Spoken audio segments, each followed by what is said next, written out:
बौद्ध धर्म में आत्मा, बौद्ध धर्म में कर्म एवं पुनर्जन्म के साथ साथ आत्मा के विषय में भी गहन चिंतन मिलता है। स्वयं भगवान बुद्ध ने अपने उपदेशों में आत्मा के संबंध में विचार व्यक्त किए और शिष्यों को बताया कि किन किन तत्वों को आत्मा नहीं मानना चाहिए। भगवान बुद्ध के अनुसार मनुष्य रूप वेदना, संज्ञा, संस्कार और विज्ञान अर्थात चेतना का समुच्चय होता है। जब ये स्कंद कर्म के परोक्ष प्रभाव वंश संस्कार उत्पन्न करते हैं तो जीवन अस्तित्व धारण करता है। मृत्यु के बाद रूप, वेदना तथा संज्ञा नष्ट हो जाते हैं, परंतु विज्ञान एवं संस्कार शेष रहते हैं। इन्हीं के कारण पुनर्जन्म संभव हो पाता है। भगवान बुद्ध के अनुसार रूप आत्मा नहीं है, वेदना आत्मा नहीं है, संज्ञा आत्मा नहीं है, संस्कार आत्मा नहीं है, विज्ञान आत्मा नहीं है। इनको आत्मा मानना उचित नहीं, क्योंकि ये बाधाग्रस्त हैं, अनित्य दुख है। एक ऐसे अता अर्थात अपने हो सकते हैं, अंता है। बौद्ध धर्म में भक्ति,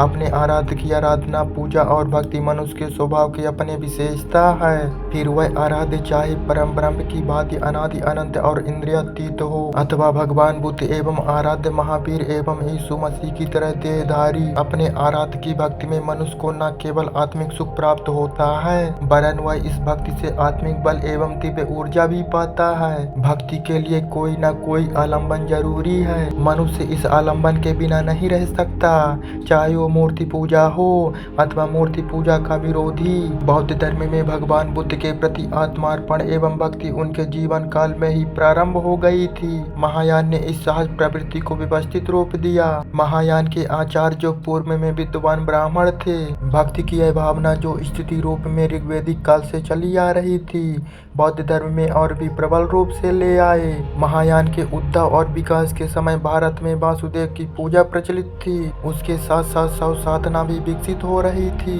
फलतः इन सब को प्रभाव से महायानी आचार्य असंपृक्त न रह सके।